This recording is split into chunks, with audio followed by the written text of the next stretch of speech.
सब एवरीवन, मेरा नाम हुआ नील कश्यप और आप देख रहे हैं निक्स द ट्रिक्स यूट्यूब चैनल। आज हम लोग बिगिन और स्टार्ट, ये जो दो वर्ड हैं, इसका किस प्रकार से सेंटेंस में इस्तेमाल किया जाता है इसको समझते हैं। और साथ में हम लोग देखेंगे कुछ ऐसे क्वेश्चंस जो एसएससी के पुराने सेट्स में आपको कहीं ना कहीं मिल जाएगा। तो हम लोग कंटिन्यू करते हैं और देखते हैं बिगिन और स्टार्ट किस प्रकार से सेंटेंस में इस्तेमाल करें।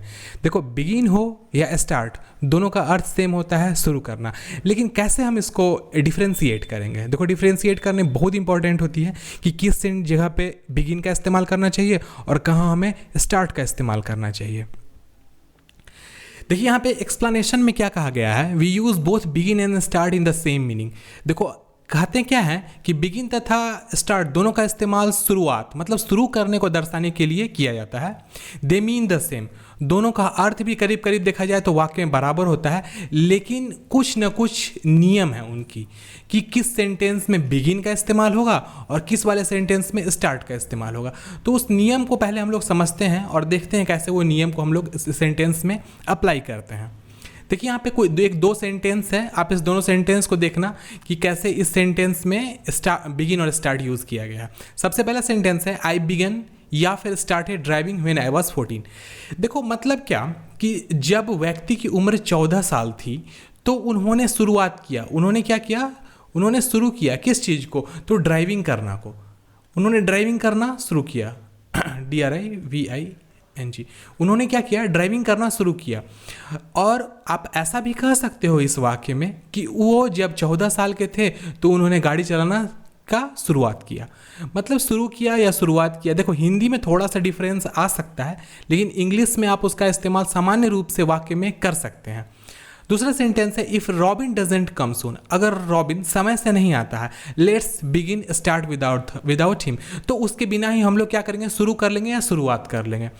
देखो, अब देखिए, जैसे कि लेट्स बिगिन द पार्टी, एक सेंटेंस है let's begin the party, let's begin the party. ये सेंटेंस में और ये सेंटेंस का जो हम लोग एक सब्स्टिट्यूट सेंटेंस बनाएंगे, लेट्स स्टार्ट द पार्टी, दोनों में डिफरेंस क्या होगा? एक का हिंदी शाब्दिक अर्थ देखा जाए तो चलिए पार्टी की शुरुआत करते हैं, और दूसरा सेंटेंस बनेगा, ये ऊपर वाले का क्या बनेगा? चलिए पार्टी की शुरुआत करते हैं, और दूसरा सेंटेंस हम बनेगा चलिए पार्टी शुरू करते हैं। देखो, शुरू और शुरुआत हिंदी में कुछ ज़्यादा इंपॉर्टेंस नहीं रखता है शब्द के अर्थ के रूप में, लेकिन जब हम उसको ग्रामर में लेते हैं तो वो थोड़ा थोड़ा डिफरेंस पैदा करने लगता है। तो अगर आप यहाँ भी कंफ्यूज हो रहे हैं तो कोई बात नहीं, चलिए हम लोग कंटेंट को आगे देखते हैं और आगे आपकी कंफ्यूजन 100% दूर हो जाएगी। देखिए, यहाँ पे क्या है, कुछ कम्पिटिटिव पॉइंट ऑफ व्यू से देखते हैं। ये वाली तो अंडरस्टैंडिंग के लिए थी, लेकिन अभी हम लोग देखते हैं किस रूप में? कम्पिटिटिव पॉइंट ऑफ व्यू में। तो कम्पिटिटिव पॉइंट ऑफ व्यू में क्या कहा गया? We generally prefer to use begin when we are using more formal style in sentence. देखो, फॉर्मल स्टाइल किसे कहते हैं? देखो, फॉर्मल औपचारिक शैली होती है। जैसे कभी कभी हम लोग पार्टी वगैरह में जाते हैं ना, फॉर्मल कपड़े पहन के जाते हैं, तो फॉर्मल मतलब क्या? थोड़ा उसमें ज़्यादा, देखो, बिगिन अगर आप बोल रहे हो तो ज़्यादा आदर के स्वरूप में आप सेंटेंस में बिगिन का इस्तेमाल, मतलब शुरू का इस्तेमाल कर रहे हो, मतलब थोड़ा आदर आप देते हो। जैसे कहते नहीं है, जैसे अंदर आओ, अंदर आ जाइए, तो एक में आ जाइए मतलब आदर हो गया, अंदर आओ मतलब आप नॉर्मली बोले। देखो, आप कहने का थोड़ा अर्थ थोड़ा थोड़ा मैच नहीं करता है, थोड़ा थोड़ा डिफरेंट होता है, लेकिन दोनों का जो फीलिंग होती है वो करीब करीब बराबर ही होती है। अब फिर से हम लोग कुछ सेंटेंस को कंपेयर करते हैं और देखते हैं। देखिए, यहाँ पर क्या है, we will begin the convocation with a message from the vice chancellor of university. अब देखिए, यूनिवर्सिटी में जो वाइस चांसलर होते हैं, वाइस चांसलर जो होते हैं, वो एक बहुत बड़ा ओहदा होता है यूनिवर्सिटी के रूप में देखा जाए तो। और वहाँ पे अगर हम बाय द वे हम क्या यूज़ करें? बिगिन का इस्तेमाल कर रहे हैं तो थोड़ा फॉर्मल जा रहा है। अब स्टार्ट बोलेंगे तो गलत नहीं होगा, लेकिन थोड़ा इनफॉर्मल हो जाएगा। तो यहाँ फॉर्मल और इनफॉर्मल होने का थोड़ा डिफरेंस बनता है। अब देखिए, दूसरा है damn it start to snow, अब इट बिगिन टू स्नो। अब देखो, सुनो मतलब कि यहाँ पर बर्फ़ गिरने लगी है, तो बर्फ़ गिरने में इज्जत देने का कोई मकसद नहीं बनता है, इसलिए हम लोग यहाँ पर स्टार्ट का इस्तेमाल किए हैं। ओवरऑल कहने का अर्थ है ये कि अगर वाक्य में आदर सूचक संदर्भ हो तो आप बिगिन का इस्तेमाल करिएगा, और जब वाक्य में आदर सूचक ना हो और सामान्य सेंटेंस हो तो हम लोग किसका इस्तेमाल करेंगे? तो हम लोग स्टार्ट का इस्तेमाल करेंगे। देखो, थोड़ा सा है कन्फ्यूज़न करने की बात। जान के परीक्षा में क्या होता है कि कन्फ्यूज़ करने के लिए बच्चों को ऐसा क्वेश्चन दे दिया जाता है कि बिगिन का इस्तेमाल करें या स्टार्ट का इस्तेमाल करें। तो आप लोग प्लीज़ कन्फ्यूज़ड नहीं होना, क्योंकि ये ज़्यादा बहुत बड़ी सी बात नहीं होती है। सिंपल याद रखिएगा, बिगिन आदर सूचक होगा और स्टार्ट मतलब अनादर तो नहीं कह सकते हैं, लेकिन सामान्य रूप में वाक्य में इस्तेमाल किया जाता है। देखिए इसके और भी पॉइंट हैं और भी कॉम्पिटिटिव नोट्स हैं, उसको देखते हैं। देखिए नेक्स्ट में यहाँ पर क्या कहा है, ये पॉइंट नंबर हमारा कितना है, पॉइंट नंबर हमारा 2 है। देखिए यहाँ पे क्या कहते हैं, स्टार्ट बट नॉट बिगिन। अगर वाक्य में किसका इस्तेमाल कर रहे हैं हम लोग, वाक्य में इस्तेमाल कर रहे हैं हम लोग स्टार्ट का, तो किस रूप में करेंगे, बिगिन के रूप में नहीं करेंगे। Is use to mean start but not begin. अब इसका अर्थ क्या होता है हम इसको बताते हैं। स्टार्ट मतलब किस रूप में यूज़ कर रहे हैं, बिगिन के रूप में, बिगिन के रूप में नहीं कर रहे हैं। अब देखिए कहते हैं हम लोग बिगिन अ जर्नी। देखो कभी भी ये सेंटेंस नहीं आएगा, ये पॉइंट एसएससी का है, एसएससी के प्रीवियस में आपको मिल जाएगा कि स्टार्ट अ जर्नी या बिगिन अ जर्नी। तो हमेशा याद रखिएगा हम लोग स्टार्ट अ जर्नी का इस्तेमाल करते हैं, बिगिन अ जर्नी का इस्तेमाल नहीं करते हैं। देखो बिगिन हमेशा याद रखिएगा आदर सूचक में करते हैं और सामान्य सूचक में हम लोग स्टार्ट का यूज़ करते हैं।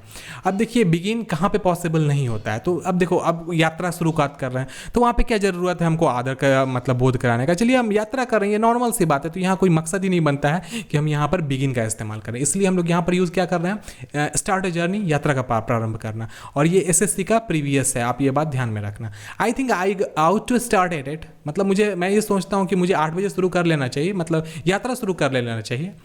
While the roads are empty, मतलब ये सामान्य बात है, यात्रा करने की बात है। यहाँ पे हम लोग स्टार्ट का इस्तेमाल सामान्य रूप से कर सकते हैं। देखो नेक्स्ट हमारा क्या है, स्टार्ट वर्किंग फॉर मशीन। अब बाय द वे कभी भी मशीन का बोध किसी वाक्य में होता हो तो वहाँ पे बिगिन मतलब let's start the machine use कीजिएगा, लेट्स बिगिन द मशीन नहीं यूज़ कीजिएगा। क्यों, क्योंकि मशीन भी हमारा सामान्य सूचक है और हम लोग यहाँ पर किसका इस्तेमाल करते हैं, स्टार्ट का इस्तेमाल करते हैं। ये भी हमारा प्रीवियस एसएससी है। उसके बाद है मेक समथिंग स्टार्ट। अब देखिए किसी चीज़ को शुरू करना, चाहे वो कुछ भी हो, खुदाई करने वाली मशीन हो या फिर बंदूक चलाना हो या फिर गाड़ी चलाना हो, तो वहाँ पे हम लोग बिगिन का इस्तेमाल नहीं करेंगे, वहाँ हम लोग स्टार्ट का इस्तेमाल करेंगे। चाहे अब जैसे देखो आप कार की इंजन को शुरू कर रहे हो तो लेट्स स्टार्ट द इंजन, न कि लेट्स बिगिन द इंजन। हमेशा यह बात ध्यान रखिएगा, क्योंकि हम लोग फिर से बता रहा हूँ आपको, स्टार्ट का इस्तेमाल सामान्य रूप में करते हैं। इसका इस्तेमाल हम लोग कहाँ करते हैं, सामान्य रूप में। और अगर वाक्य में क्या आ जाए, बिगिन आ जाए, तो बिगिन का इस्तेमाल हम लोग कहाँ यूज़ करेंगे, तो आदर स्वरूप में करेंगे। तो उम्मीद करता हूँ आपको यहाँ तक ये पॉइंट समझ में आ गई होगी। और बाय द वे अगर मेरे चैनल पे फर्स्ट टाइम अगर आप आ रहे हो तो प्लीज़ आप मेरे चैनल को लाइक कर देना, रिविजिटर हो तो चैनल को सब्सक्राइब कर देना। चलो मैं उल्टा बोल दिया, आप ध्यान रखना इस चीज़ को कि फर्स्ट टाइम अगर चैनल पे आ रहे हो तो आप प्लीज़ चैनल को सब्सक्राइब कर देना, वीडियो पे फर्स्ट टाइम आ रहे हो तो वीडियो को लाइक कर देना। और ऐसे ही कंटेंट आपको टाइम टू टाइम मिलती रहेगी और धीरे धीरे मैं चीज़ों को इम्प्रूव कर रहा हूँ और अच्छी इंप्रूवमेंट आपको भविष्य में दिखेगी, इस बात की आप गारंटी रखना। और एसएससी सीजीएल के लिए और भी बहुत सारे कंटेंट्स हैं मेरे पास, जिसको मैं जल्दी ही इस चैनल पे लाने वाला हूँ। वॉइस नरेशन की स्पेशल ट्रिक्स लाऊंगा, मैथमेटिक्स जो भी मैंने नोट्स बनाया है वो सब आपको मिल जाएगा सिर्फ इसी चैनल पर। और हाँ, मैं थोड़ा हट के करने की कोशिश करूँगा, क्योंकि बहुत सारे लोग मतलब ट्रेडिशनल चीज़ों को हमेशा बताते हैं। तो ट्रेडिशनल आप चलो अच्छी बात है, ट्रेडिशनल समझोगे तभी आप आगे बढ़ सकते हो, लेकिन कुछ चीज़ों को आपको ना मतलब नया लेटेस्ट समझना पड़ेगा, क्योंकि हो सकता है नया ट्रेंड आ जाए तो उसमें जो क्वेश्चंस आएंगे अगर आप वो नहीं अच्छे से बना पाओगे तो फिर सारी की सारी मेहनत आपकी बर्बाद जाएगी। तो चलिए आशा करता हूँ आप हर चीज़ों को अच्छे से समझ गए होंगे। देखिए मैं आपको एक और चीज़ बता दे रहा हूँ, यहाँ पे हमारी यूट्यूब, हमारे टेलीग्राम, ये फेसबुक, इंस्टाग्राम, ट्विटर, ये सब हमारे हैंडल्स हैं। आप इन सभी हैंडल्स पे, और ये मेरा व्हाट्सएप का नंबर है, यहाँ पर आप मुझे डायरेक्ट मैसेज कर सकते हो या फिर मेरे जितने भी ये हैंडल्स हैं इनको आप सब्सक्राइब कर सकते हो। ये रहा मेरा चैनल, ये मेरा वेबसाइट का एड्रेस है, यहाँ भी जाकर के आप सारी के सारे कंटेंट को देख सकते हो टाइम टू टाइम।